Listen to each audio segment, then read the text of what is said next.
Welcome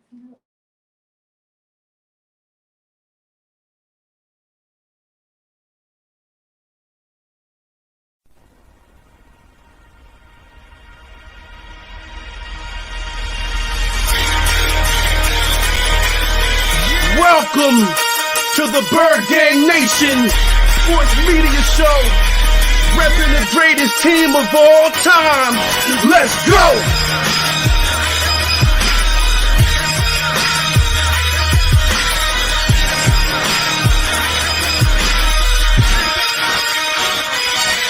Bird Gang 31, he be the host with the most. We going deep, burning teams. They ain't nothing but toast. Listen, your rest there. Sirianni put me in coach, running like Miles Sanders till I bump my head on the post.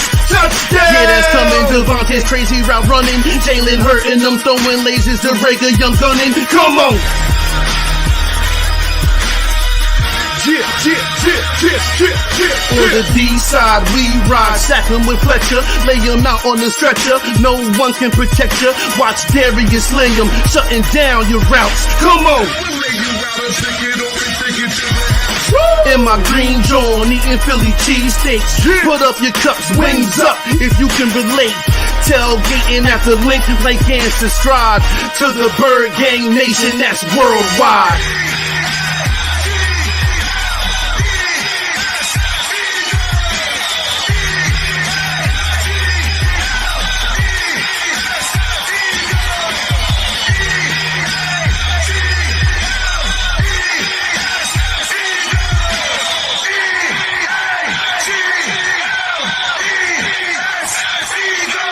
On Sundays, catch the pre and post game.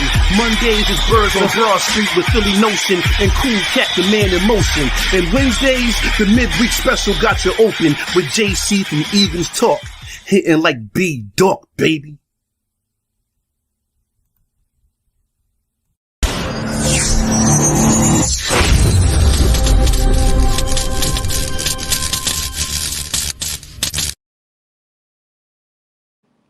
Welcome to another episode of Bird Gang Nation Sports Talk. I'm your host, Bird Gang 31. Today, Nation, we got a very special guest in the house. It's Digge, Giants content creator, coming in the house to talk rivalry with the Giants. Man, how you doing today?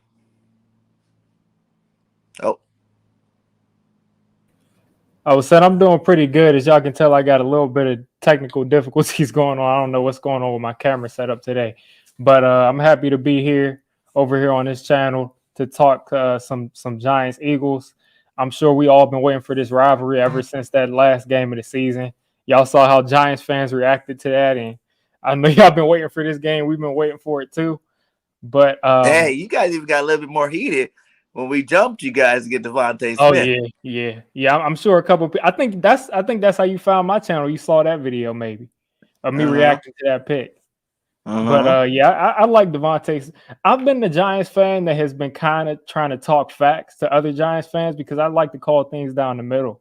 And people tried to say, Ivante Smith wasn't going to do this. I'm like, that dude is as pro ready as you could possibly be. I was one of the only Giants fans. Even some Eagles fans told me I was crazy that believed in Jalen Hurts going forward. So I kind of have some opinions on some of the players on the Eagles that's probably more positive than you all would think. Oh, hey, that's always good over here, man. We always like hearing good things about our birds, you know what I'm saying? So let's talk about it, my guy. We can start back if you want to go back that far. Was that a big shocker? And how do you compare Ivante Smith to Kadarius Toney? Like, how's your emotions compare those two? Like, are you happy with Toney? Do you still wish you had Ivante? So I did the draft stuff heavy. Like I looked at a lot of tape. I did a lot of the draft stuff last year. Ivante Smith to me was right after Jamar Chase. I'm an LSU fan, and I just thought Jamar Chase was the best receiver in the draft, and he still kind of looks like it this year as a rookie. But Ivante Smith right after that, like Ivante Smith is he runs routes with the best of them. He plays bigger than what he is. People try to say that he's 170 and he can't play in the NFL. But I mean, keeping it real, I tweeted this the other day, so I'll say it on here. we tried to say to Devontae Smith, I didn't say it, but some people tried to say Devontae Smith couldn't hold up in the league, and we got Kadarius Toney over here missing game after game after game. So yeah, it's not about how heavy someone is. Some people just get injured, some people don't. But I expected Devontae Smith to pretty much look exactly how he's looking as of right now. And I mean, to keep it real, I'm a fan of Devontae Smith, even though now he played for Bama, which is the rival of LSU, and now he's playing for the Eagles. And I'm still kind of rooting for him on an individual basis. But when you compare him to Kadarius Toney, I had Kadarius Toney ranked after Rashad Bateman, so he was my wide receiver 5. I didn't think it was a reach to pick him where we took him. He looks like he looks a lot better than I thought that he would originally look. His problem is he got to stay healthy, and we have to be able to get the ball to him, which we just fired Jason Garrett. I'm thinking that whenever Kadarius Toney gets back, we're going to find a way to get the ball to him, because that dude is like, I've only seen maybe about 2 or 3 people, maybe 5 at the most, that are as exciting in the open field with the ball in their hand. So Kadarius Toney is really exciting to watch. I think he has the potential to be one of those, like, top 5 receivers in the NFL, but he's got to put in a lot of work. He's got a lot of polish to put on, and he has to stay healthy. But right now, Devontae Smith is right behind Jamar Chase as far as these rookie receivers, in my opinion. I mean, nobody's really on that level with them. I think if Kadarius stayed healthy, he probably might have similar stats, but we just gotta watch that game. What he had 189? 189 against Dallas, and he would have had 200, but he got ejected. Yeah. So, but yeah, they both have been pretty exciting to watch.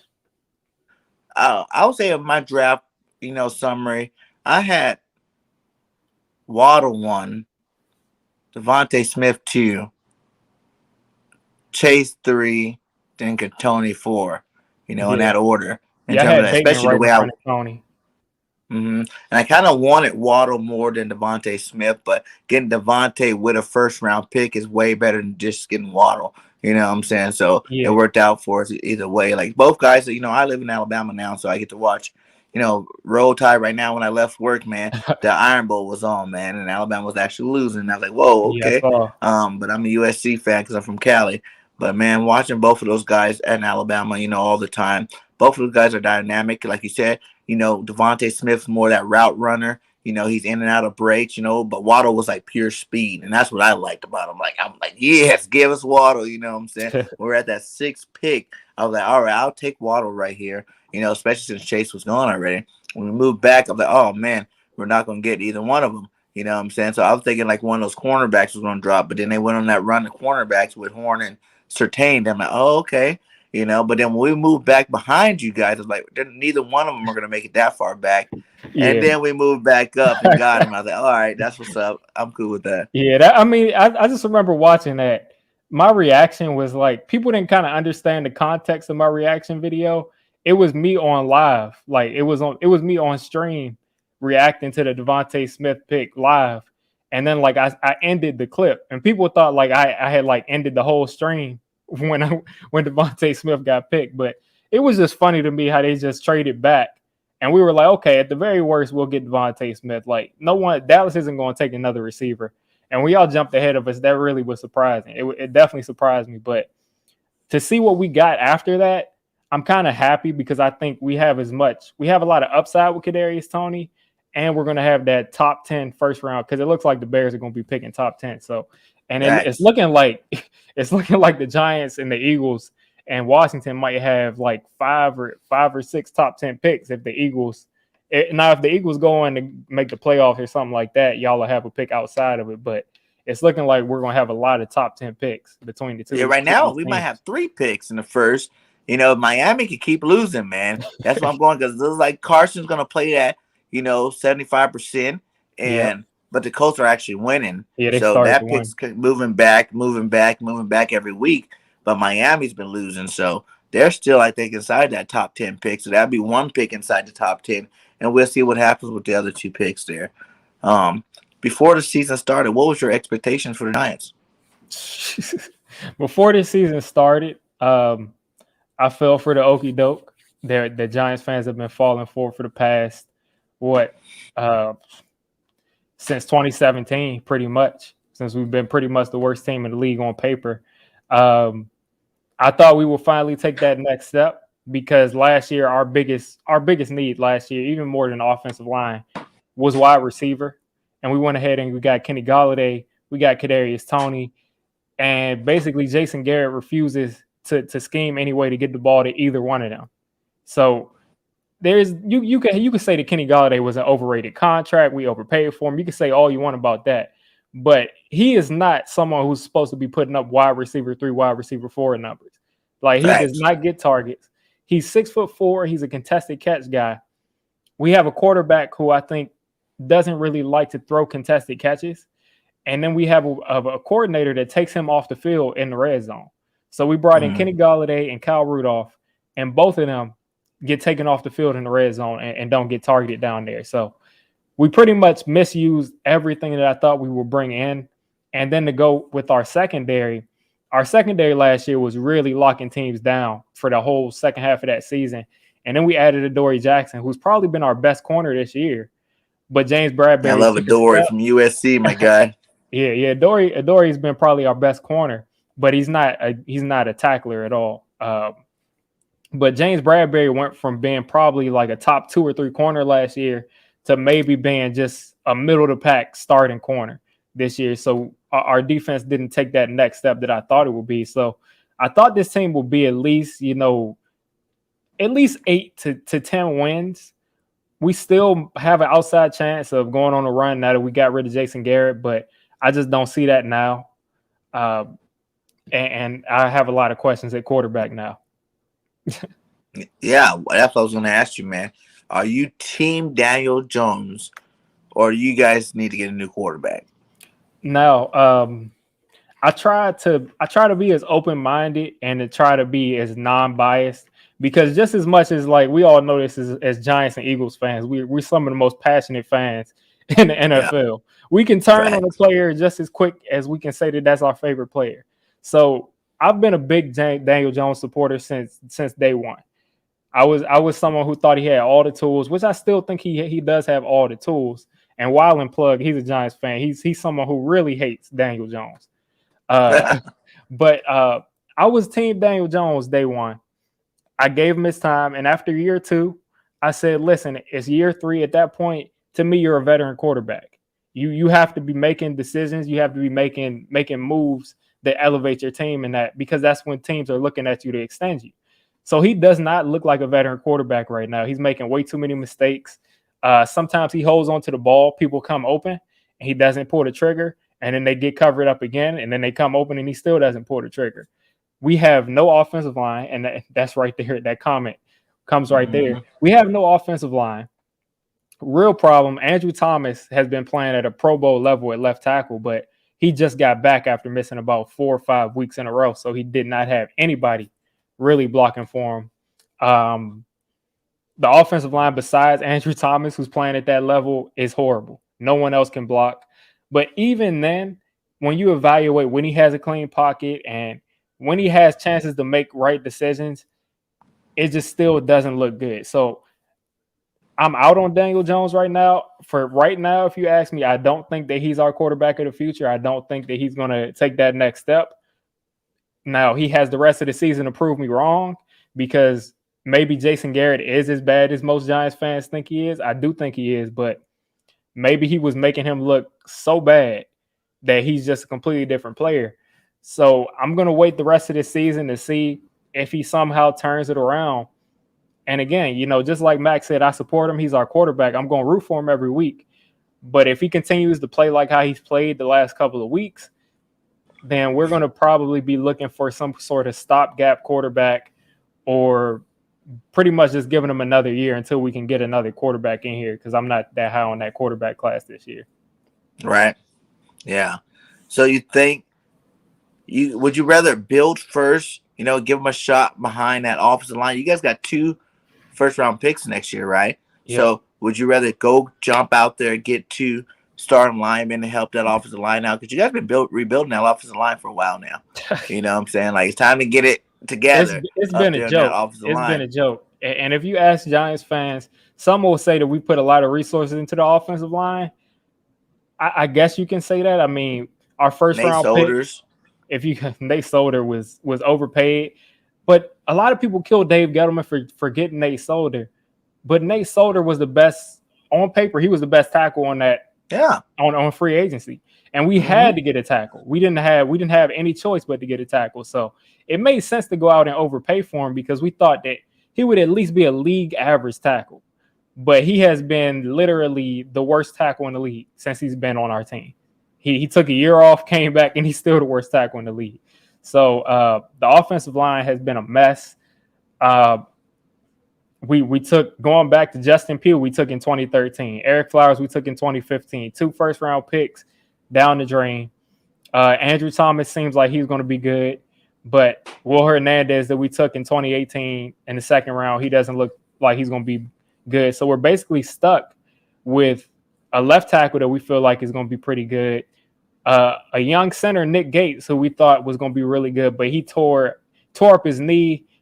He broke it. I mean, he broke his leg, and it looks like he's going to have to really fight to be able to even play football again. So those were our building blocks, and now Nick Gates might not play football again. So we'll see if he can come back from that. But we can't really focus, on someone we don't know if he's going to play again. So we're going to be looking to address the offensive line early next year, no matter who the general manager is.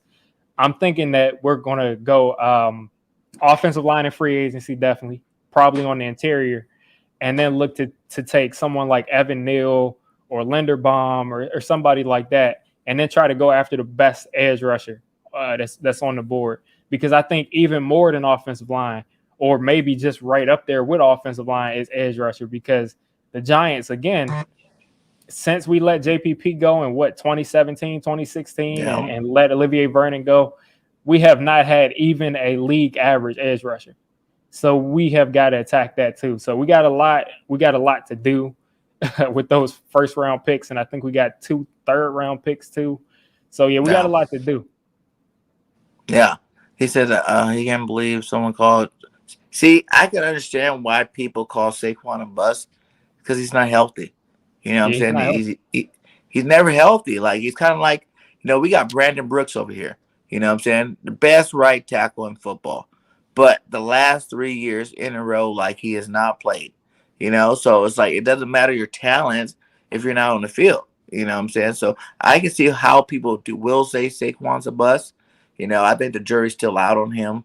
You know what I'm saying? Like, how many more games does you have left before you consider moving on from the guy? You know what I'm saying? Like, I seen that coming out of college, out of Penn State, because he was getting like 300 carries a year, there in Penn State. Miles Sanders from Penn State, our guy. Yeah. Miles didn't get that many touches, so I wasn't really worried about him when we drafted him. You know what I'm saying? He was barely, I think the year after Saquon left was his first year of actually getting the full workload over there. So, how do you feel about it? Do you think Saquon's a bust, or do you think he can rejuvenate that career? So if you were going to use a second pick on a running back, Saquon is really the guy that you would look to do it, because not only is he prepared to be like a leader of a franchise, like the way Saquon answers questions is like your franchise quarterback. He's not just a running back. Again, going back to Jason Garrett, he's been misused since he was a rookie. Even he's never been able to be in that Alvin Kamara role, to catch a bunch of passes, to get him in open space over and over again. He's never been used the right way. But also, when you look at it, since he's come back from that injury, they say sometimes it takes people 2 years. He's not the same dude. The offensive line gives him no holes, no blocks whatsoever. But sometimes in 2018, we didn't have that good of an offensive line. What's up, Bobby? We didn't have that good of an offensive line, but we still saw like highlight runs from Saquon, because he just made things happen. Like some running backs, it doesn't matter if you don't block, they're just going to make some things happen. And I just don't see that Saquon. Now, is it just that it's going to take him 2 years to come back from the ACL? That might be possible, but right now he's not the same Saquon, and he's not worth paying that much. Now, do I think that he's a top half of the league running back? I definitely do. I think if he was on the right team with an offensive line, a team that used him the right way, he could be looked at as that top 5 running back again. But right now, he's not the same dude, and we cannot afford to pay him. And I would really look to trade him. If he has this good second half of this season, I would look to trade him because he's been banged up. He gets injured way too much, even though he's got the biggest legs in the league, but the legs can't stay healthy. So he's been injured way too much. And I mean, it just makes a lot of sense because if we're not going to be ready to pay someone 14, 15 million a year or however much he's going to ask for, we got to look to trade him. Because if the Giants are going to go back, the Giants are at a crossroads right now. They're either going to have Daniel Jones be their franchise quarterback, and that means that he maybe starts this week and goes out and throws for 4 touchdowns and goes on a tear the second half of this season. Either that's going to happen, or Daniel Jones is going to continue to be on pace for his second season of under 20 touchdowns, and we have to look at rebuilding. And if you're rebuilding, it does not make any sense whatsoever to pay your running back 14 or 15 million when your offensive line is a question mark. It just doesn't make any sense. So I would look to trade him. So you would trade Daniel and Saquon? Oh, I mean, if we're looking to replace a quarterback, I mean, I would look to trade Daniel Jones, but I would definitely look to trade Saquon because it just doesn't seem like the timeline. I mean, if everything worked out the way we built around him, we took him in 2018.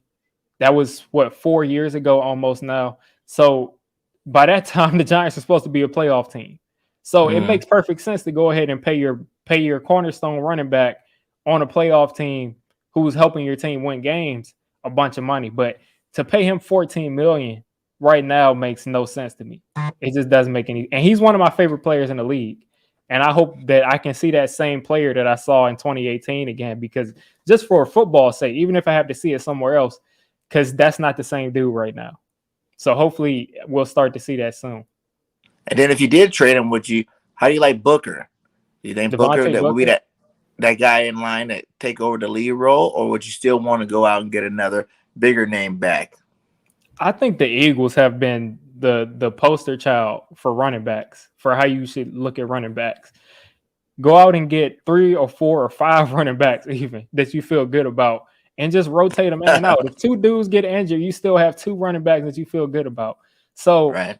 I think if you get rid of Saquon, Devontae Booker is probably your lead back, and you rotate in, 2 or 3 other people that can run the ball. And we don't really have any other running backs. We have our fullback who's solid at running the ball, Eli Penny. We got our 7th round pick, Gary Brightwell, who they don't even think can play running back. They said they brought him in for special teams.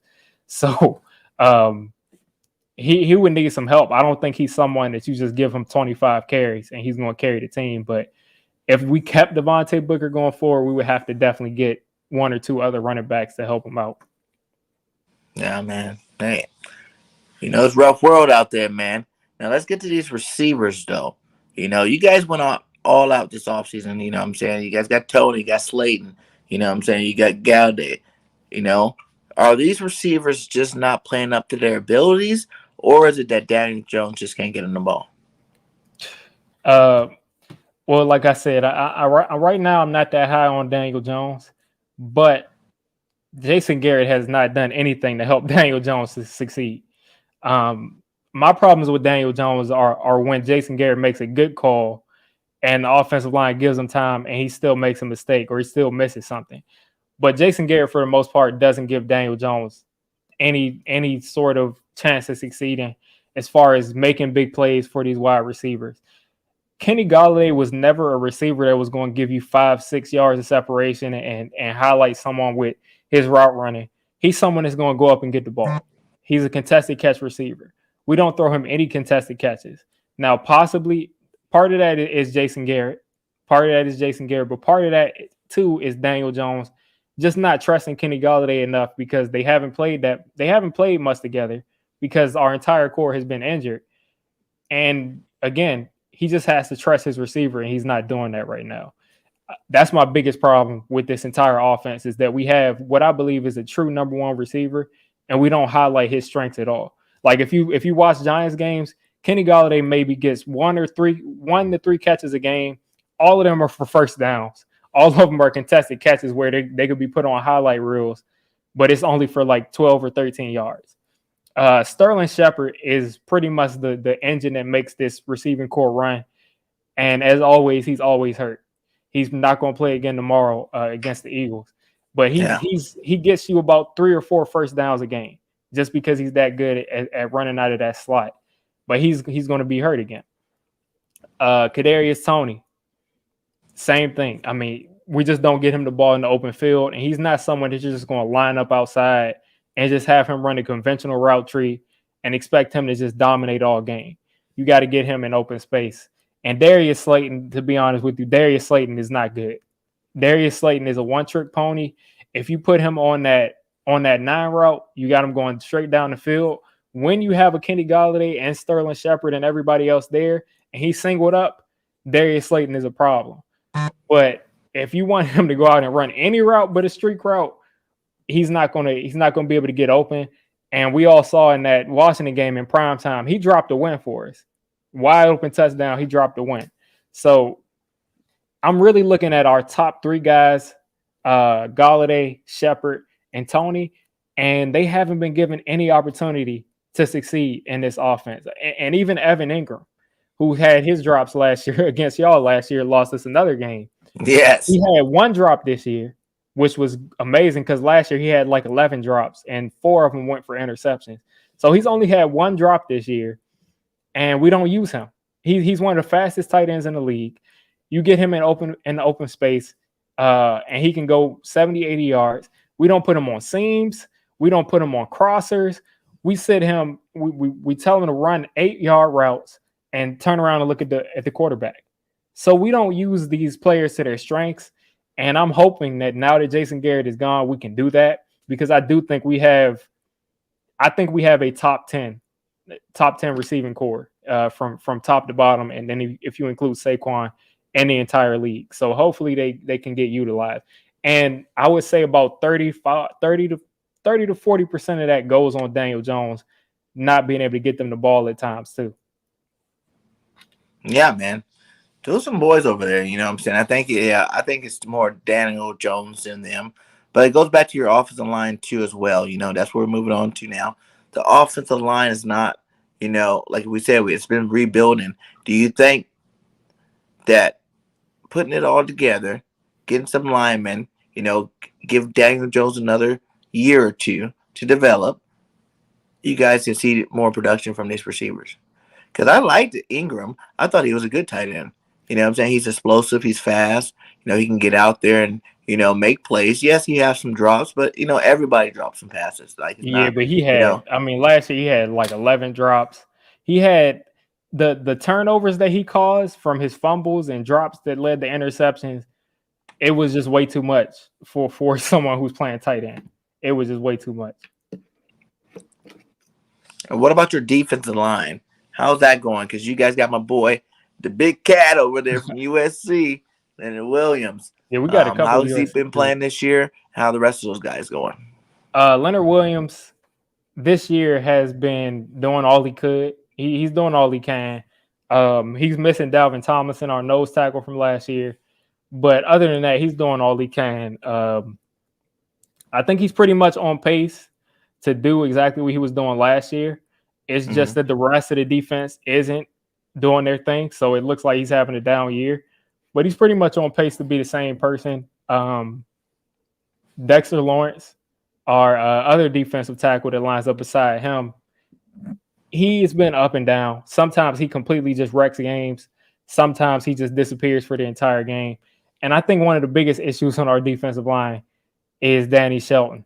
We brought in Danny Shelton. The dude is 370 pounds. And every single time he comes into the game, he gets driven about 15 yards off the ball. He's 370 pounds, and I've never seen anything like it. So he cannot be on the field. If I'm telling you, Eagles fans, if you look on that field and you see the big, huge human being, 370-pound Danny Shelton, I'm guaranteeing it's going to be a run right at him, and you're going to get a first down. I don't know why he's still on the team. Shelton was a beast. Wasn't he from Cleveland? Yeah, he was good in Cleveland for a little while. He was good on the Patriots, right? But in this defense, I don't know. I think he's just out of shape. Maybe he just can't. He's off balance. Like he's off balance before they even make contact with him. So he's not been doing well at all. And he's been one of the biggest issues for us stopping the run. On our edges, we got Azeez Ojulari, who's a rookie. Yeah, I heard a lot of good things about him. He can get into a groove and he can start to apply some pressure, but he's up and down because he's a rookie. Like he's not consistent. You can't count on him game in and game out. But once he gets on, like if you see Azeez, turn the corner and get a sack, you'll probably see him continue to get pressure the rest of the game. Across from that, we got Quincy Rochet, who I liked a lot coming out of this draft. And we got him actually off of waivers from the Steelers. And he's another rookie, pretty much the same thing. He's not as polished. He's not as an effective as a rusher as Azeez, but he holds up pretty well in the run game, and he can apply a little bit of pressure. But overall, on a game-to-game basis, you don't really expect much from those edge players. They just don't really bring much value. And usually they're the reason why we're allowing teams to run the ball against us. It's usually the edges. It's usually our linebackers not being able to get to the edge. Leonard Williams is pretty much our saving grace. You guys lost Blake Martinez. That was a huge hit for that defense. Has any of them been stepping up in his place? Tate Crowder, Mr. Irrelevant last year. Sometimes he has games where it looks like we don't even miss Blake Martinez. And he has some good coverage games sometimes, but sometimes he's just in the wrong spot and he just looks lost and he can't make tackles. It's just up and down. So we definitely miss Blake Martinez. We rotate in Reggie Ragland, Bernardrick McKinney. Again, sometimes they have good games. Sometimes they just completely disappear. So our linebacking core is pretty much in shambles right now, and that includes the edge players. Yeah, man. What about let's go back to your secondary. You said Ador's been playing pretty good. How's what's his name? Bradbury. He's been playing solid. Bradbury started off playing horrible. He was playing really, really bad. But him and Adoree right now, I feel like they've been pretty much what we thought that they would be before the season. They are not really allowing much on the outside. It's mostly our slot corners, our safeties, our linebackers. I think another reason why they've gotten better is that we got Xavier McKinney back there finally playing like we thought he could play, playing that free safety spot, playing center fielder. He's been playing really well. So our secondary right now was definitely the strength of our defense. But the slot corner spot, because we're missing Logan Ryan kind of in that middle of that defense too. Logan Ryan, Jabril Peppers, Blake Martinez all played at a Pro Bowl level last year, and they're all not playing tomorrow. Blake Martinez is out for the season. Jabril Peppers is out for the season. And Logan Ryan is out with COVID. So all three of them are pretty much the leaders of our defense, and they're not going to be playing. So we're missing things in the middle of the field. But as far as the boundaries and our deep safety, I feel like those guys are really playing well right now.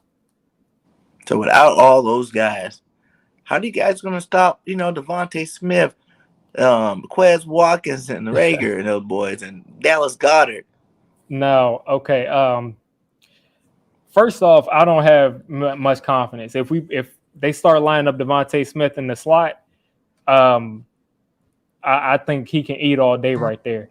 The other receivers, I'm not as worried about your deep threat wide receivers because our defense is pretty much bend but don't break. We're not going to allow any of those deep throws. We just don't allow those. It's just the defense that we play.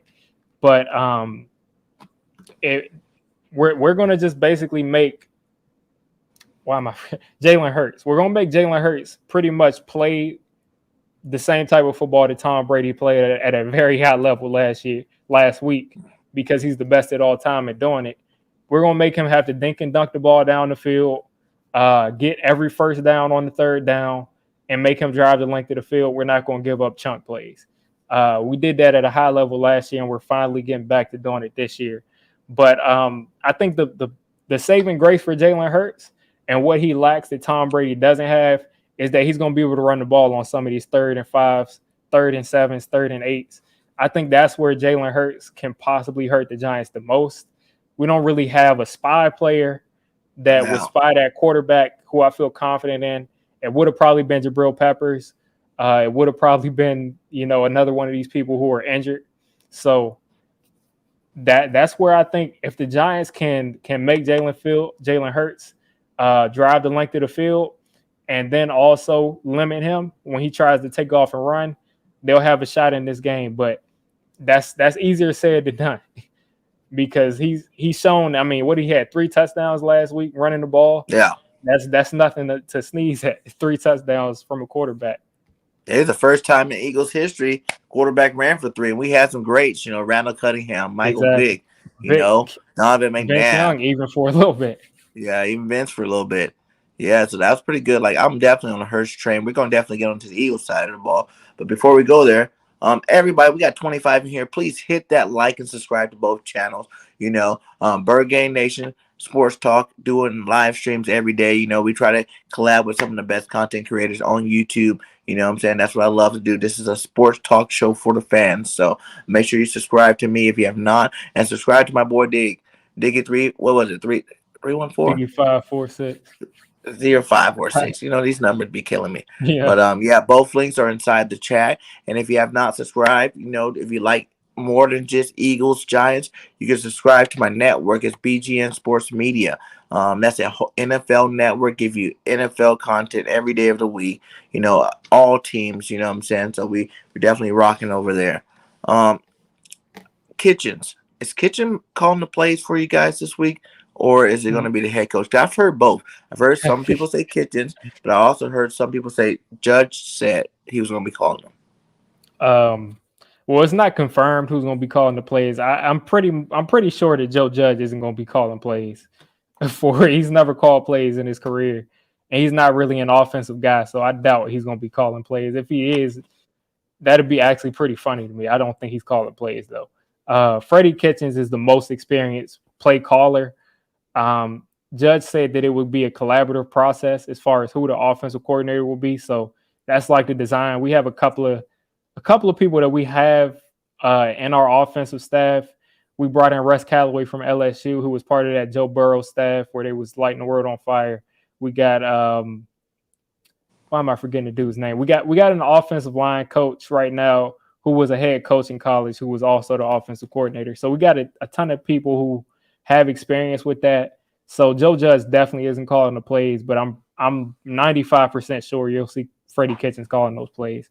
And what that's going to look like is, from what I've seen with Freddie Kitchens, because Garrett had COVID last year and Kitchens took over for one game. So it's going to look like pretty much a bunch of throwing the ball down the field, which fits more to our strengths than what we've been doing. So we'll see how it goes. Yeah. Do you think they're going to try to get Saquon acclimated in there often and early? Well, I feel like you have to. I feel like you definitely have to try to run the ball every game against every team, because if you can run the ball against the team, there's no point in doing anything. Exactly. I'm missing it. Rob Sale is who I was talking about, our offensive line coach. You definitely have to try to run the ball. If it doesn't work, I'll have no problem with abandoning the run. I just don't, because the Giants offensive line, when they can't run the ball, they really can't run the ball. And we literally can't get any yards on every play. So try to get him the ball that way. And if not, try to give him the ball in screens.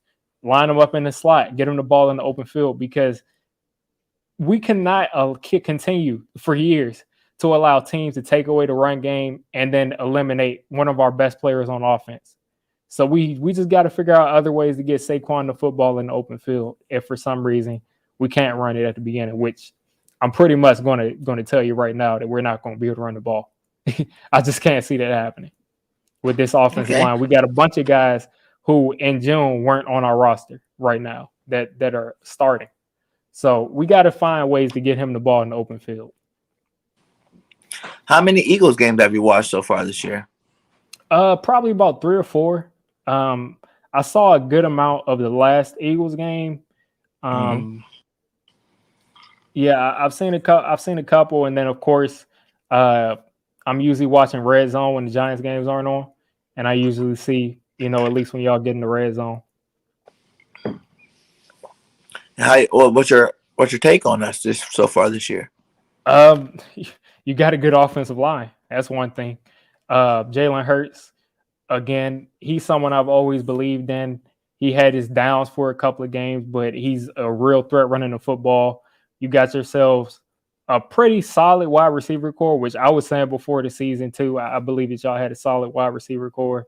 Devontae Smith is obviously someone you got to look out for. Dallas Goedert, the same thing. You have probably 3 running backs who can run the ball. Defense, the defensive line is as good as it's been the last, 8 years. Fletcher Cox is still Fletcher Cox. Darius Slay is a good player. And I haven't gotten a look at how Steven Nelson has played this year. I don't know how well he's played this year, but he's been cool. He's been cool because I'm not the hugest Steven Nelson fan, but I will say he's been doing his job. You know what I'm saying? Yeah, I remember there's been Steven plays that Nelson. have been made on him or should have been made on him that didn't. Last week he had a touchdown on him I didn't like. But he really couldn't do nothing about it. He wasn't tall enough. He wasn't big enough to handle it. The bigger, taller receivers kind of eat him up a little bit. But I still say he's been having a decent year. No Pro Bowl year, but he's been a solid cornerback too for us. Darius Slay on the other hand, he's scoring touchdowns. He's shutting down receivers. He's definitely working on a Pro Bowl year right now. And then we got Ivante Maddox, who's that young guy finally back in his slot position. Because we tried to play him outside, and that was just too much for him. But in that slot, he plays a really good role there, and he's definitely if there's a Pro Bowl for the slot, Maddox is definitely working on being that guy. Yeah. But so what do you think? We got a question for you. He said, up to this point, give me 3 giant rookies that impressed you so far. Most of our rookies haven't played that much; they've been injured. But just from what I've seen from Kadarius Toney, he looks like he'll be a star if he can stay healthy. So he's definitely been number one most impressive. Azeez Ojulari has flashed in and out, so he looks like he could be a good player, but he's got to get more consistent. And then I guess the next guy we'll go to is Quincy Rochet, who we got off of waivers. We didn't really draft him. But if you look at our other picks, Aaron Robinson just got back 2 weeks ago. He's basically our starting slot because so many people have got hurt now. What's the other guy? Ellerson Smith, we drafted. He just played his first game last week. You look at everybody else. Yeah, that's pretty much. We haven't really had most of our rookies play because of injuries. But I would definitely say our top 3 will be Kadarius Toney, Azeez Ojulari, and Quincy Rochet. Yeah, and anybody in the chat, if you guys got questions, go ahead and drop them. You know what I'm saying? We're here for you guys too, as well as, talking this rivalry. So if you got any questions for either one of us, just go ahead and drop them in the chat. So what do you think the Giants will have to do to beat the Eagles? Going back to what I said, we're going to have to make Jalen Hurts play that game, the length of the field, hope for him to make mistakes, force him to stay in the pocket and not extend the play, not run up the field and be a threat, running the football, which again is going to be hard. So we'll have to make sure that we keep him in the pocket. That's the number one thing to me. And then on offense, again, I say the same thing every week. If we can get the ball to our playmakers and the way that they make plays, Kadarius Toney looks like he probably won't play, which is big. But right now we're looking at probably just Kenny Golladay out of our top receivers. Darius Slayton. We have to get Kenny Golladay to dominate this game from start to finish. On offense, for us to score points, because I looked at it, the Eagles are coming off of 2 weeks of at least scoring 30. You got 30-something last week and 40 this past week. So the Giants haven't scored 30 points since 2019. Wow. Since December of 2019. Under Jason For real? Garrett. That long? Under Jason Garrett, we scored 30 points 0 times. That's why he's fired. Exactly. So that's why he's fired. For us to get it going on offense, Kenny Golladay has to take over this game. And that if Kenny Golladay does what he's supposed to do and takes over this game, then Darius Slayton is going to be able to affect the game. Evan Ingram is going to be able to affect the game. And then getting the ball to Saquon in open field and running the ball with him is going to do it. You all saw that DJ can take off and run for 80 yards at any point if he can stay on his feet. So we got a ton of weapons. We always gonna have weapons, even when people are injured. We just got to use them to their strengths. And there's no reason why we can't start scoring some points because the Giants get into the red zone a lot. We just can never score in the red zone. So if we can start to score and execute in the red zone, then this could turn into a really good game. This could be a game where both teams are in the high 20s and the 30s. Oh, I mean, it's just facts. That's why he's fired. The team, a team can luck into scoring 30 points. The Jaguars, this offense has been horrible. So if we can just execute in the red zone and get the ball to our playmakers, that's our best chance at winning the game. And then neutralizing Jalen Hurts' legs, making him throw the ball, making him be patient the entire game is the key on defense, which I'm sure is going to be our game plan. We'll just see if we can hold him in the pocket. Yeah, for us, it's the same thing I say every week. Run the ball, period. We found our niche. Keep on running that ball until somebody stop you. We went against the number one rushing defense. They couldn't do it. We ran 250 on them. The Denver Broncos, I think they were third in rush defense. They couldn't do it. We rushed 250 on them. Just keep running that ball until somebody stop you. You know what I'm saying? Jalen Hurts is in his comfort zone right now. Yep. Jalen's making some nice throws when he needs to throw it. But that run, every single week so far, it's been dominating the game, keeping the other offense off the field, controlling the clock. That's what you do to win football games, you know what I'm saying? So continue to run. And it's Miles Sanders. Last week he came back, 16 for 94 yards. He had that fumble early, but I think it's just because he was a little rusty. You know what I'm saying? Let's see what it looks like with Miles Sanders getting 20 carries a game.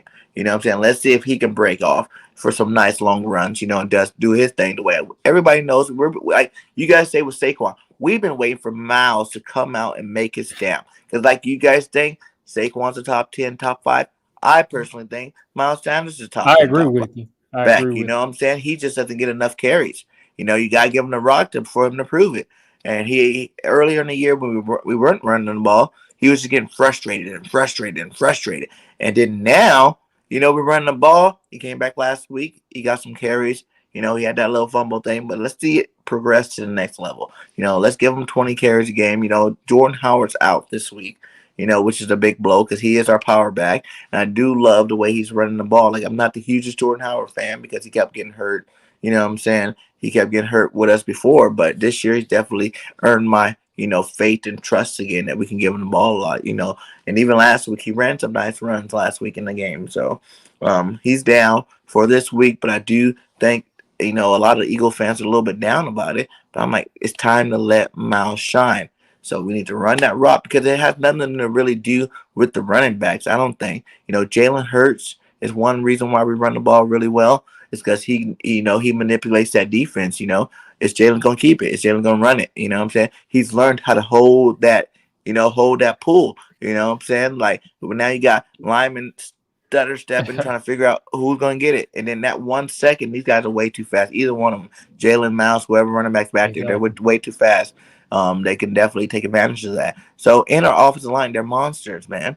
They looked horrible when we were passing the ball 40 times a game. You know what I'm saying? Like, they look horrible because they're too big to be backpedaling all game long. You see them starting to get hurt, and things like that, messing up plays, illegal procedures, all that stuff earlier in the season. But now that we're running the ball, these are all big guys getting to the groove of the game very early. They look confident out there. They're moving people, So it's like, why mess up that chemistry? Just let them do what they do best, and that's move men.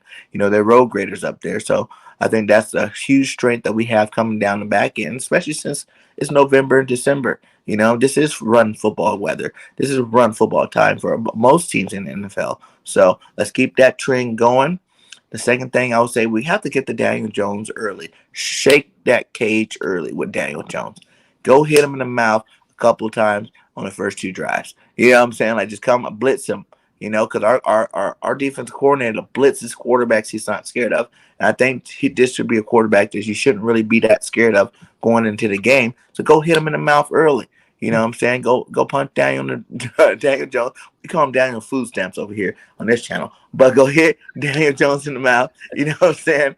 And let's get him rattled real early. And then we're going to have to stop Saquon because that's one guy. Like, anytime we go against a running back, I don't care if he's having a good season, bad season, whatever. If you got talent, you scare me a little bit. You know what I'm saying? Saquon Barkley, definitely has talent. So if he's playing this week, which he is, you got to stop that run early. You know what I'm saying? You got to get to him really early and often too as well. You know, I don't want him catching no kind of feeling. You know what I'm saying? Like he go get a 20-yard run, he might start feeling himself. The next thing you know, Saquon going to bust out an 80-yard run on you. You know what I'm saying? So we got to eliminate that running game early as possible and then let Daniel win it with his arm. And we all know how that works out. So big play Slavy having another pick six to the house. You know what I'm saying? If Daniel Jones had to put it on his shoulder. Yeah, and you know what's funny? And shout out to Hub. You know what's funny? You know, people talk all about Daniel Jones' turnovers, but Daniel Jones has never in his career thrown a pick six. He's never thrown a pick six in his career. Yeah, not once. That's crazy. Yeah, he's had some fumble sixes where he fumbled the ball and they took it back, but he's never thrown a pick six. So fumbles return back, but no pick sixes. Exactly. That's one funny stat well, about let's Daniel change Jones. that for Daniel Food Stamps this Sunday at home, man. Hey, do you think the Giants could come out a little bit harder because they're retiring Strahan's jersey? He's going to be on the sideline pumping them up. I mean, I don't even.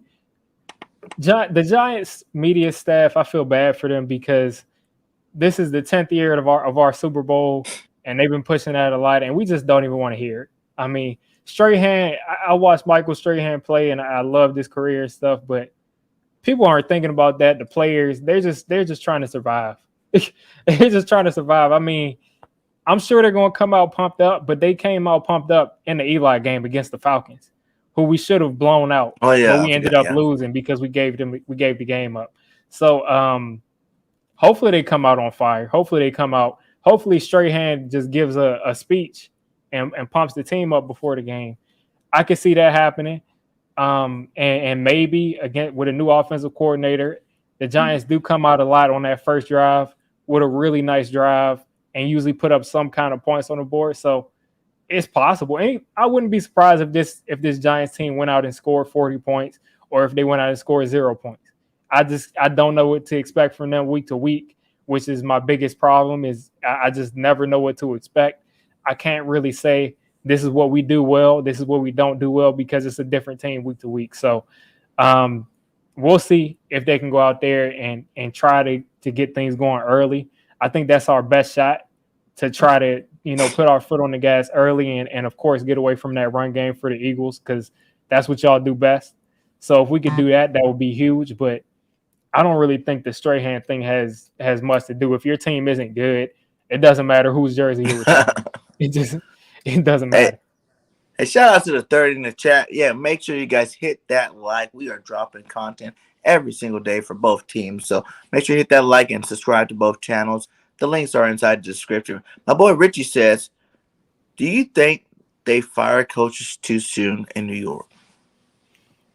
I don't think so. I guess the part B to that is Judge the guy or not too? I think you have to give Judge time. I'm not sure if they forced Jason Garrett on the Joe Judge. That's what I think happened.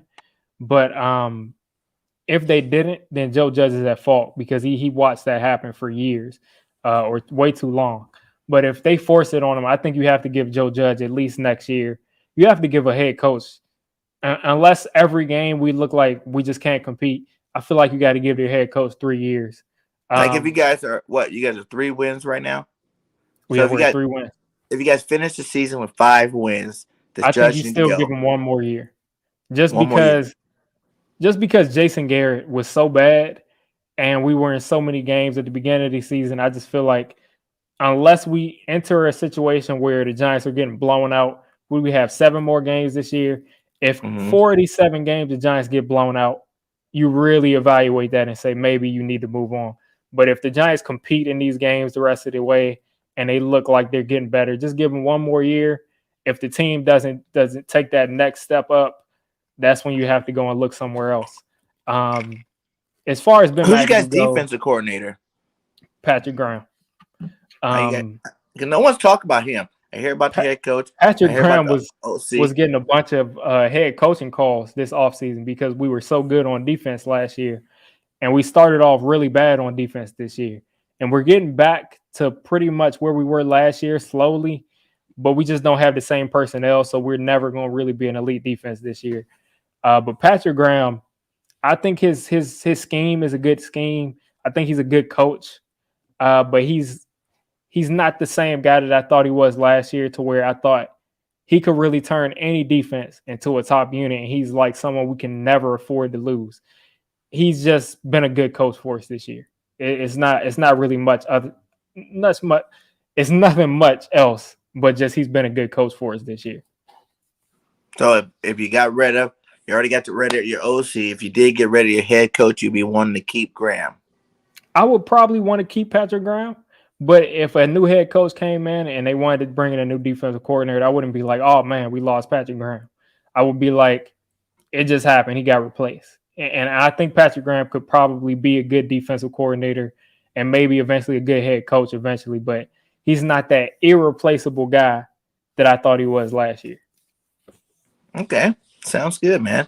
Hey, we got another question for you. He says, you guys got 2 picks in the top 10 next year.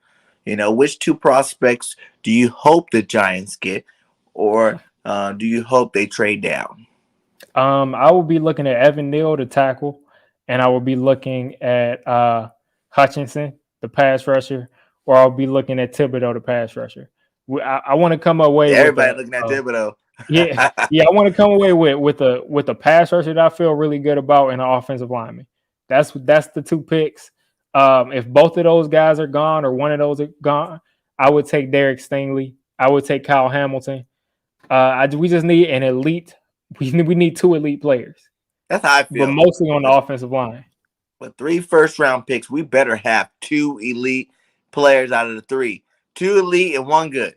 You know what I'm saying? Yeah. Like, it has to happen, man. Or if one of them busts, you got to at least make sure you got those 2 elite players, man. Like for the Eagles, I want to, like you said, Thibodeau's big name out there. I want, you know what I'm saying? I wouldn't be mad if we get Stingley because Nelson's on a 1-year deal. I wouldn't be mad if we got Hamilton because we got some older safeties and Harris is on a 1-year deal. So that replaced one of those older guys too, because, Kayvon Wallace has not been shaping up for us the way we want him to be. So, yeah, Hamilton, Stingley, Thibodeau's, or one of those linebackers, you know what I'm saying? I really like the linebacker from Georgia, Dean. I think he'll be a great linebacker to pick up too.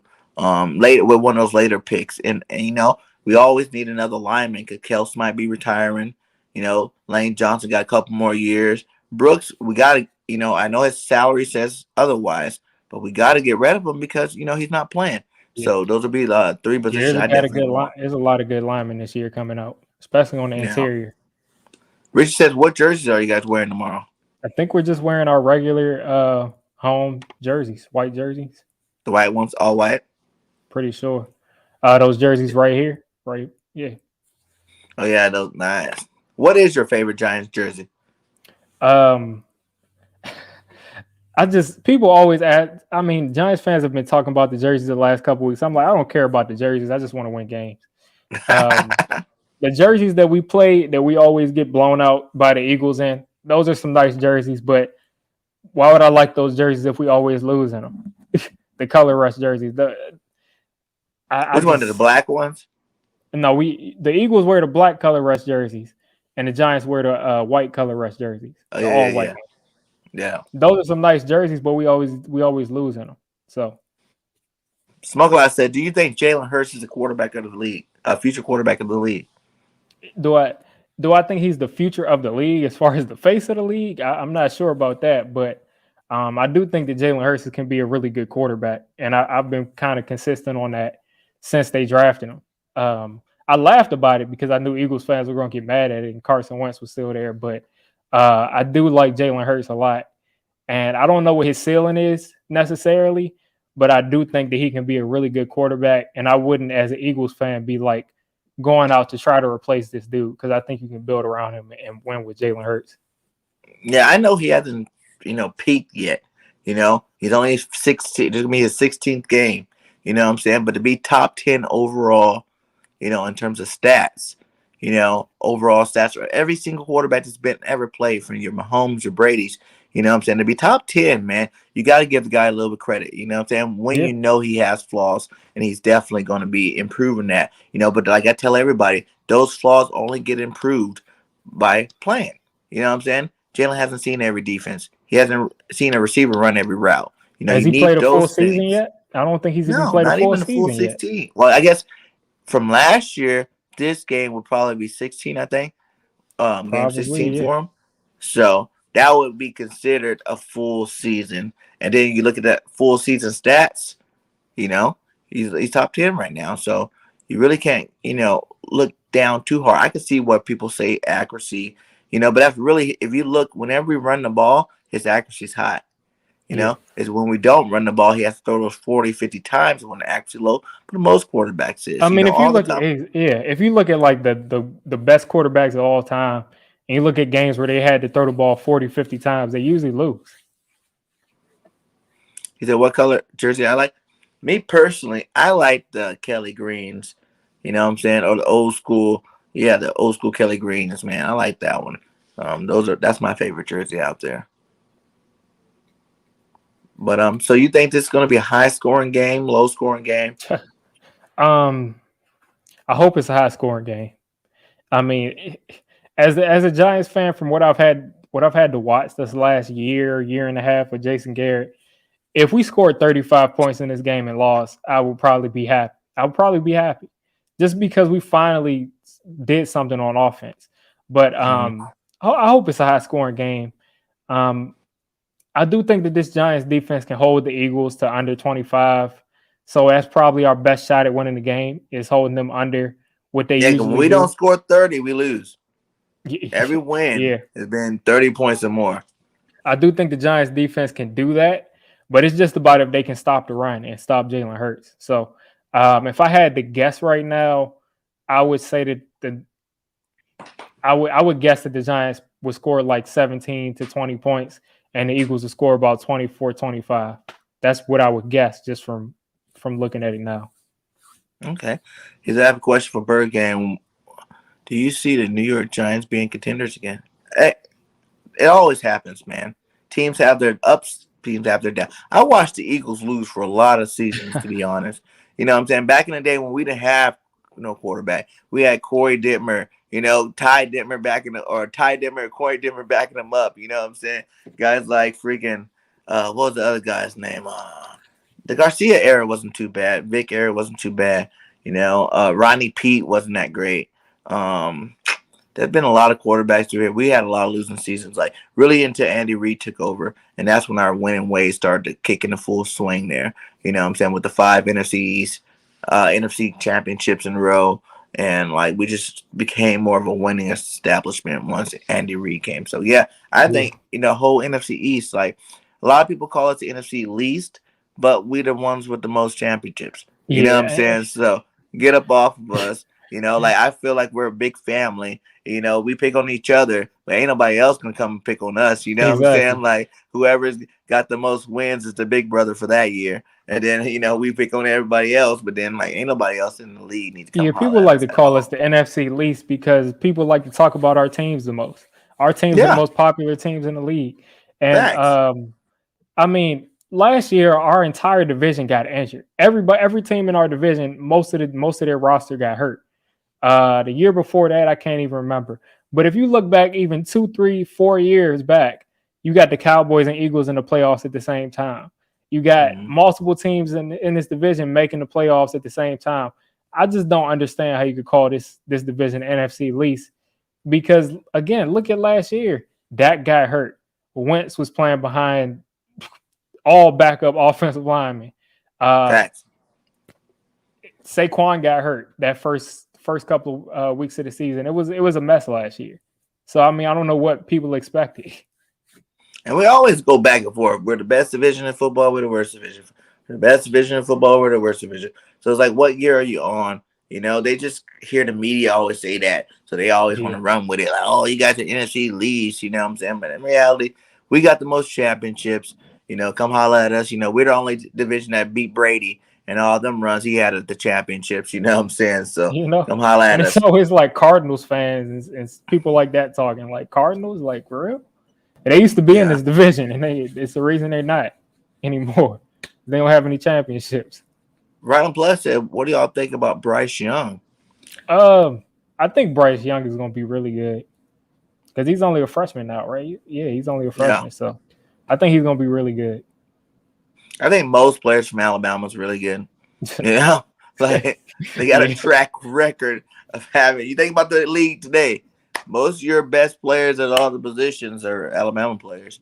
You know what I'm saying? Like, they might not be number one, but they're definitely top 5 in like pretty much every single category. So, you know, Alabama know how to pump out them players. Look at all your best receivers. The best route runners in the league are all from Alabama. The Ridleys, the Devontae Smiths, the Coopers, you know, Judy, all them boys, man. Ruggs is even up there. Well, he's not playing anymore, but, you know, he was one of them. You know what I'm saying? Like, those guys are beasts, man. Alabama's got, you know, they've been dominant for a very long time. They bring out the beast players. So, you know, and even look at Matt Jones this year. Matt Jones looking pretty. Mac Jones didn't get any credit because he wasn't running around and stuff. But Mac Jones' process is really fast, and Mac Jones is extremely accurate. And that's why Mac Jones is doing what he's doing this year. Yeah, I told everybody, man, when I seen the draft, I was like, I like Mac Jones. I watched him last year. You know, I'm like, he's pretty freaking good. You know, like, you got to be pretty good when you lost Waddle. You still just continuously threw the ball to Devontae Smith. I know he got open, but Devontae was double and triple covered a lot of those times, meaning that ball had to be right on the money every single time. And Matt put it on the spot, you know. And I think what helped him out the most was going to the Patriots. You know, I think if he was over there in the Chicago Bears, he probably wouldn't be doing that great. The Jets wouldn't be doing that great. You know what I'm saying? Maybe the Niners, I don't know. He might have did all right there because Shanahan's pretty good. But, man, Matt Jones in New England, he's a better version of freaking Tom Brady at that time. You know, Tom Brady didn't come in that hot, you know, that accurate. You know what I'm saying? Like, I tell everybody, Tom Brady took 3 years before he really started getting to be the GOAT type status. You know what I'm saying? He didn't have 4,000 yards passing, I don't think, until he got Randy Moss that year.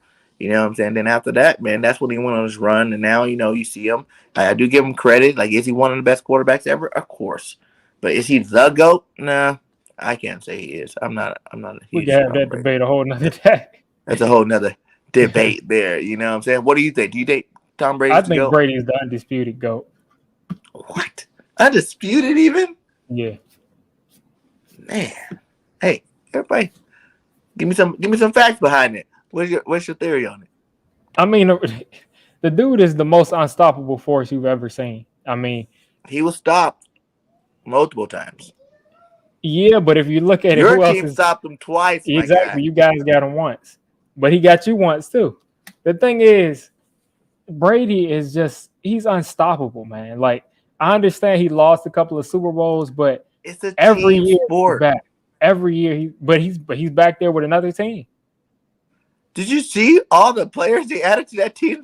Listen, this isn't the NBA. He got an all-star roster, my guy. This isn't the NBA. Name one other team that got 3 Pro Bowl receivers, 2 tight ends that are awesome, 2 running backs that are awesome offense and defense, the line, awesome linebackers. You know what I'm saying? Like, name a spot on their team that wasn't good. I'm just telling you, you can pile up as many players as you want. You can literally take the Pro Bowl and roster. Bruce Arians is a great coach.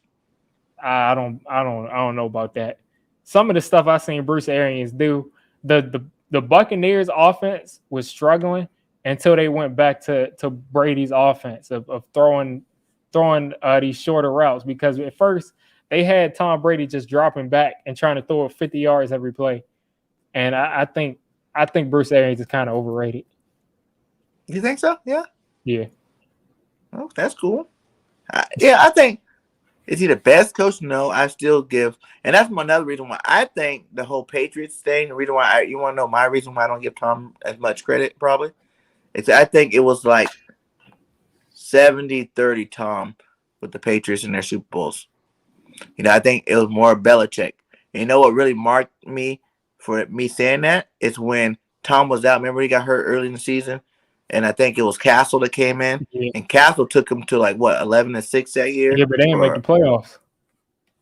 They were 10-6 though. That was a good record, and he threw for 5,000 yards that year. He threw for more yards than Brady even threw in that offense. Yeah, You know what I'm saying? So that I'm just saying in terms of if you look at the perspective of it, you know, the quarterback spot wasn't the reason why they didn't make it to the playoffs. You know what I'm saying? Like at the quarterback, he produced at a higher level than Tom Brady did. So that made me feel like the system was more about, you know, Tom Brady as opposed to him. And why do you think Tom Brady? I think that's my real opinion of why Tom Brady always took that friendly deal. Because he knew he didn't want to go nowhere else. If Tom Brady was on a different team some of them years, I don't think he'll be the Tom Brady of today with all these Super Bowls and all that stuff. I think it was the perfect. I think it was the perfect fit for both sides, and I think I still think he's the GOAT. Yeah, I do give Belichick credit, but I still think that he's the GOAT. So what's the worst memory of the Eagles versus the Giants? For Diggs, what was the worst? You know what? I'm gonna tell you my worst memory. Okay. See, because I'm from California, so whenever the Eagles played in California, I watched them. But I've never, even to today, I've never been to Eagles game at home. You know what I'm saying? But I did. I think it was the last year of Andy Reid. You know what I'm saying? We played you guys 2 days after New Year's with me and my boy. He was a Giants fan. We took our families there for New Year's, and then we watched the Eagles-Giants game. And that was probably my worst memory of an Eagles game ever. Because for one, it was negative 14 degrees, and it was cold as hell, you know, 2 days after New Year's. And for two, you guys destroyed us, man. It was. What year was that? That was like what, 2013 or something? Yeah, something like that, man. It was the last year. I remember when we were driving away, they're talking about the Eagles fired Andy Reid, and I was like, oh yeah, that was like the game where Ruben Randall and David Wilson. Yeah. I remember, what was your fullback, like Rhino or something like that? Oh, yeah, Hino the Rhino. Yeah, Hino the Rhino. He scored like 2 touchdowns on her or something like that. That was horrible. And like, it was just, not only was it horrible, like this giant fangirl, she was all in my face. Like, you know what I'm saying? She was just giving me, I had my Randall Cunningham jersey on, and she's giving me the business. And then, you know, we all were inside the freaking gift shop, you know, at halftime because it was just so cold out there. And then we lose, you know what I'm saying? Like, so that was probably my most horrible Eagles experience versus the Giants, you know. Yeah, we all know I'm not that old, so you know what my worst memory was is the Deshaun Jackson punt return. Yeah, definitely. I was about Meadowlands Part 3. I was like 12 or 13 when that happened. So yeah, I was sick because it was about 8 minutes left, 7 minutes left, and we was comfortable. And we just started doing a whole bunch of dumb stuff. And then our punter, just all he had to do was kick the ball out of bounds. And he kicked it directly to Deshaun Jackson. And not only, and the worst part of that punt return isn't that he took it back. It's the fact that he fumbled. And you're like, get the ball. And he picked it back up and still returned it. So that was definitely the worst. I mean, it was like I was just happened to you guys, like, what, 2 times? Because did Westbrook do that too? I think he did, yeah. And then the first America at the Meadowlands was Herm taking that Edwards, ball. Yeah. And then the second was Westbrook. The punt return, right? Yeah. And then it was Deshaun Jackson. Yeah, man. I remember that game like it was yesterday too, man. Like I was like, oh, we're about to lose to the Giants because my same friend was in just give me the business. I told you, And that's how. And the worst part about that was basically our season too. Like we fumbled away our entire season. We were supposed to be in the playoffs. I think that was 2010. 2010. We were supposed to win that game. And it was literally like I was just like strapped to a chair, looking outside the window at just a slow motion car crash, and I couldn't do anything about it. It was the worst. Cause like sucked you out. Cause I know you thought y'all was winning that game. Oh yeah, I was celebrating. I was relaxing. I was like, the game's over. The DJ took it to the house. That was awesome, man. Yeah, awesome. I was like, all you gotta do is just punt the ball, punt it out of bounds. Grant said, "How did you become a Giants fan? Are you live in New York?" No, I'm not from New York. I'm actually from DC, and I never was really interested in Washington. My dad was a Cowboys fan, and I didn't really want to follow in his footsteps of being a Cowboys fan. Everybody in DC, there's you would think that DC was like Dallas because most people were Cowboys fans. But yeah, I just didn't want to be a Cowboys fan, and I just kind of just picked the Giants as a kid, just looking at them on TV, and I just kept with the Giants, just kept watching them. What about you, over? Man, I became an Eagles fan because I wasn't into any, pro football back in that day. I'm kind of old cat. I'm 40 now, so it's like I go way back. And when I was like, I won't say it's like between 7 and 9, man. That's when I really started getting into watching football because I've always played it. I played semi-pro, college, all that stuff, but I loved college football only. I thought the pro game was too slow. Watching it made me sick. Like I'm like, come on, these guys aren't even good. What I'm saying? They're running the same play over and over again. It wasn't no excitement to it to me. And then I remember my dad pulled me in. He was like, hey man, come watch this team with me. He go, why don't you watch more pro football? I don't like it, too slow. He go, watch this team. And it was the Eagles. He was an Eagles fan. He go, I named you after him because my name's Randall. But I was like, Dad, your name's Randall too, so that don't really work. But he goes, I named you after this guy right here. He goes, it was Randall Cunningham, man. And we played the Cowgirls at this time. It was the Cowboys, Eagles. And that was that game, I think, when Randall got hit and he like bounced back up. Oh, and ran around and gunned it in there. You know what I'm saying? And I watched that game, man. I'm not going to lie to you, man. Like, the way the defense played at that time, man, the defense were all like hitting people, like smash mouth was defense. That like was that like, the Buddy Ryan days? The Buddy Ryan days, yes, man. And I swear to you, man, like I ended up watching that was the only team I watched in pro for like the next like 2-3 weeks after that. And I was like, all right, I'll ride with the Eagles. I guess I can go ahead and be an Eagles fan. I never decided to be. Like when I was young too, like playing football in LA.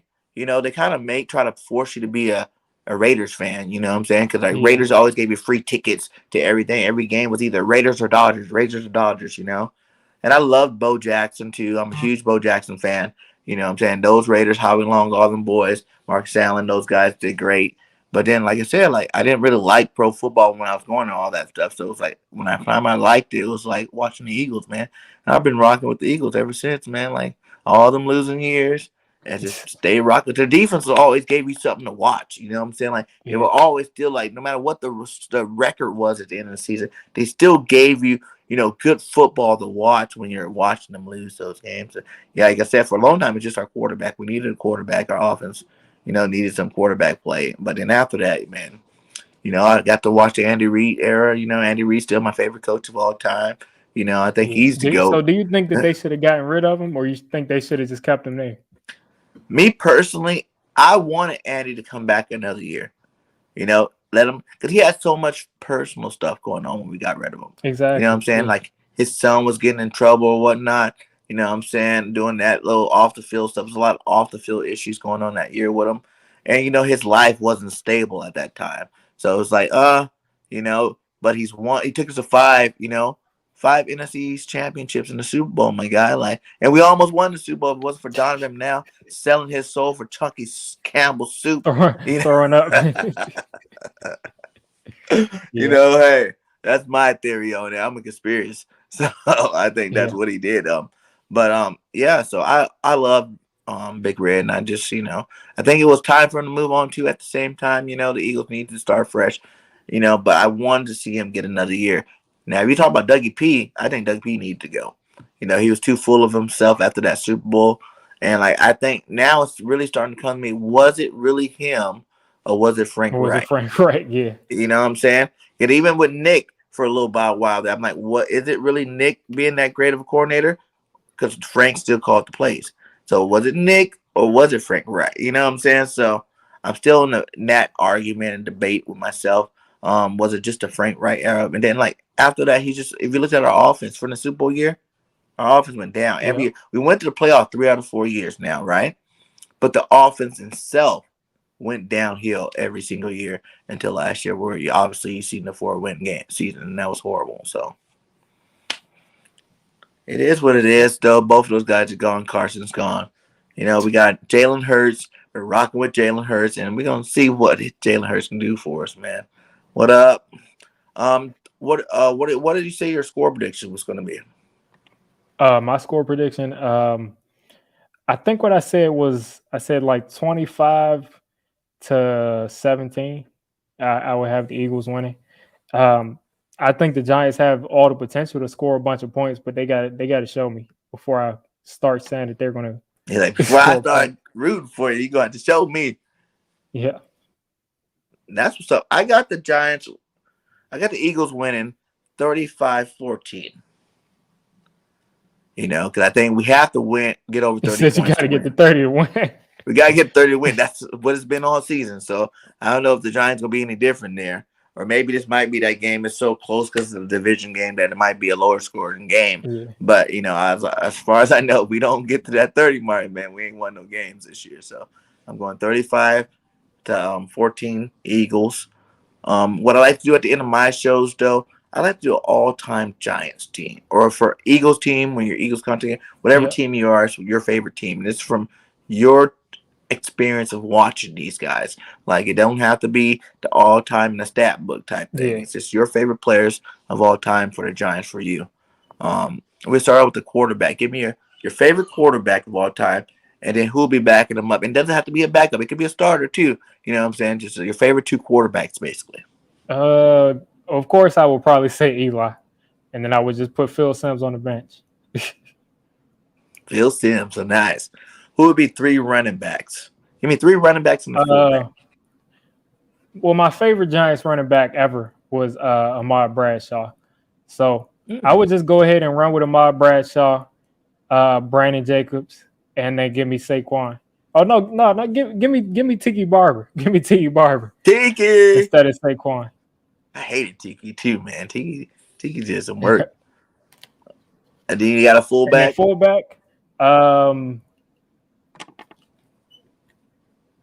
I guess my favorite Giants fullback is probably Henry Hynoski. Who was that? Henry Hynoski. I know the Rhino. The Rhino, yeah. Two tight ends. Jeremy Shockey, Mark Bavaro. Nice. Four receivers. Odell Beckham, Plaxico Burress, Victor Cruz, and Amani Toomer. Nice. That's a nice list. I like that one. That's a solid list, yeah. That's a solid list. Who's going to be your starting line? Now, I hear things about old Giants linemen, but I didn't see them play. So I'll just list linemen that I saw play. Okay. Let me see. I'll just go our starting line. David Deal, give me Sean O'Hara at center. Left guard, give me Chris Snee. Right guard, Richie Soybert, and right tackle Kareem McKenzie. Now I know, they're saying Bart Oates and all these other people. I didn't see these people play, so I can't really, give my opinion on some of these all-time great Giants offensive linemen from the 90s and 80s and 70s. Hakeem Nicks, that was a solid. Oh yeah, I probably would want to try to get Hakeem Nicks is probably my favorite Giants wide receiver to watch because he played like he was like 6'5", right, 240, and he was about 6 feet flat. Said Boss gets no love. But Kevin Boss, he'd have been so good, but he had too many concussions. Yeah. But Kevin Boss was no Jeremy Shockey or Mark Bavaro, so. I feel like was a man. I hated Jeremy Shockey, playing Jeremy Shockey every week. Well, Giants fans hated Jeremy Shockey, so. Oh, man. Who be your starting? Well, I guess you got to put this in 4-3 format. Yeah. So who be your starting defensive line? Just give me the two defensive ends in a 4-3 will be Lawrence Taylor and Michael Strahan. Give me Justin Tuck at 3 tech defensive tackle, and then give me Leonard Marshall at the other defensive tackle. And who's going to be your 3 linebackers? Let me see. I I want to go ahead and just throw Sam Huff in there because I guess he was the prototype middle linebacker. So if you can convert how good he was to today's football, Sam Huff, give me Jesse Armstead, definitely, and Carl Banks because he could play a little bit of that. Antonio Pierce, he didn't play for us for that long, so we had a lot of good linebackers. He didn't? He played for us for about 3 years. Antonio Pierce, because he came from Washington. He came from. Oh yeah, he did come from Washington. Yeah. Yeah, Kiwanuka would be an option, but Kiwanuka was never like our best player or anything like that. He was just a good piece. Yeah. I guess you would have to. Let me take off. Let me not disrespect Harry Carson. I'm guessing you had to throw him in there too as a starter. Okay. 3 cornerbacks. I'm just gonna say that this is my bias because this is one of my favorite players ever. Give me DRC. He's not the best Giants cornerback, but that's my guy, DRC. Give me Corey Webster. Because the Giants, if you look at it, we haven't really had the best corners. But DRC was good. He wasn't like the best in the league, but he was. So we had DRC too for a little bit. Yeah, when he was with the Eagles, he wasn't as good as he was when he got to the Giants. But give me DRC, Corey Webster, and Jason Sehorn. Sehorn was a beast, though. Yeah, I do like Sehorn. He said Pierce was here 2005 2009. Yeah, so he was here 4 years. 4 years. What about 3 safeties, my guy? Kenny Phillips was my favorite Giant safety I watched. Antro Rowe. And give me one more. Give me Emlyn Tennell. Who's that? Antro Rowe. Emlyn Tennell was the first black player to get inducted into the Hall of Fame for the NFL. So he played free safety and he got 13 or 14 interceptions in a season or something. He had a bunch of interceptions. Landon Collins would not be on my team. No, Night Train Lane had 14 interceptions, but I think Tennell had 13 at least or something like that one season. But he was on your all team, right? No, Night Train Lane was on the Rams and the Lions and a couple of other teams. He didn't play with the Giants? I don't think he ever played on the Giants. Oh, okay. Let me look at just to double check. Emlyn Tennell had 79 career interceptions. Woo! So yeah, he's probably our best safety all time. He's at Depths. Depths, yeah, he played for both of our teams. That dude stunk. He wasn't good.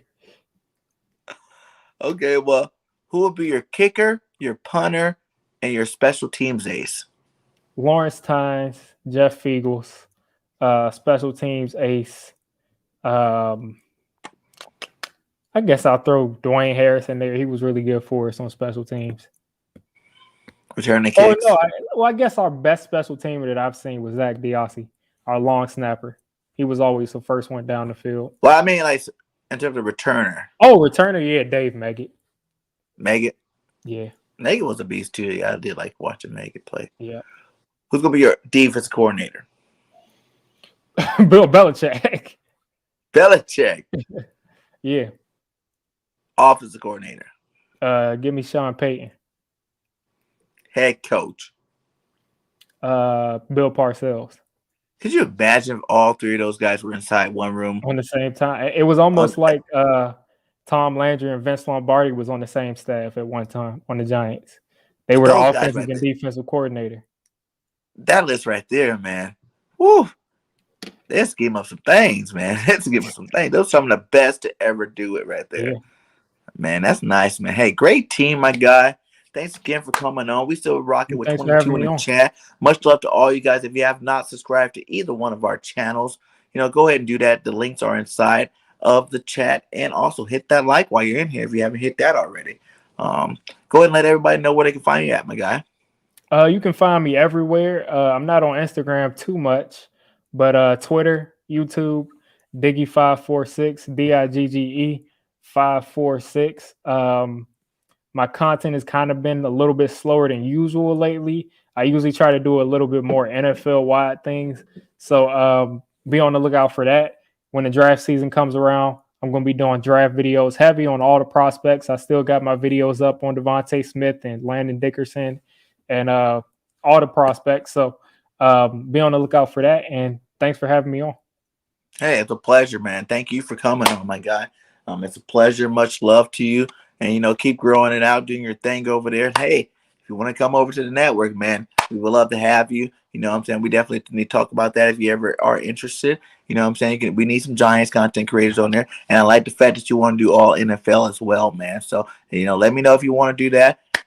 Till then, good luck this week. You know what I'm saying? I always like to wish the team good luck, even though I think this is our game. We are on the streak right now that we need to keep going, baby. We got a shot for the playoffs. The Eagles. I want y'all to at least give Dallas something to worry about because they're facts. panicking That's what right I'm now. talking about. Who do you hate more, the Eagles or the Cowboys? I hate the Eagles more, but right now I would rather Dallas fans be panicking. Content creators say they hate us more than the Cowboys. It's a Deshaun Jackson kick, and it's the fact that you beat us every time we play.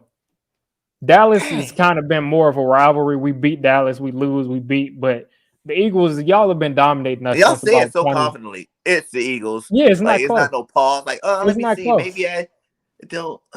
Like I said, imagine if you've been losing twice a year to a team every year almost since 2008, 2009. It's not even close. So you guys really, you don't care the record or not. You guys can beat 0-16, but as long as you beat them Eagles, you happy. Yeah. Hey man, but this year I'll make an exception because I want to see some Dallas fans cry because they look like I don't even not like the Eagles. I mean, not the Eagles, the Giants. Or whatever. I don't even because not you like beat them every time. It's just like how we feel about Washington. Every time we play them, we usually win. So it's like we don't really care about Washington, but the Eagles we go back and forth with. In Dallas, the Eagles we lose all the time. In Dallas, we go back and forth with. So yeah, but definitely the Cowboys over here do not like the Cowboys. Yeah, because you guys actually have a rivalry. You go back and forth with Dallas too. Yeah. So, but hey, it is what it is. This is NFC East month for us. You know what I'm saying? We're going, you guys, Washington, Cowboys at the end, man. This is about to be a nice run. You know what I'm saying? If you're available, maybe I'll go on your channel next time, next game or whatever. We can get something worked out here. Maybe do some roundtable stuff. I seen some roundtable stuff in the chat. It'd be we cool definitely do some stuff like that. Philly Notion on my channel or something. Yeah, that's my guy, Philly Notion. Hey, man, that's my guy. If you want to come do a post game, you can come on the Burst Barostry with us on Monday night. So let me know because that's me, Philly Notion, Cool Cat, and One Trey Rock. So we got a nice Monday show we do there. So hey, much love to you, my guy. We definitely will talk. Thank everybody for still being in here. 25 in the chat. Much love to all you guys. Wouldn't do this without you guys. And I always say at the end of my videos, fly, Eagles, fly. Till the end, this Bird Gang 31, and we are out. Peace.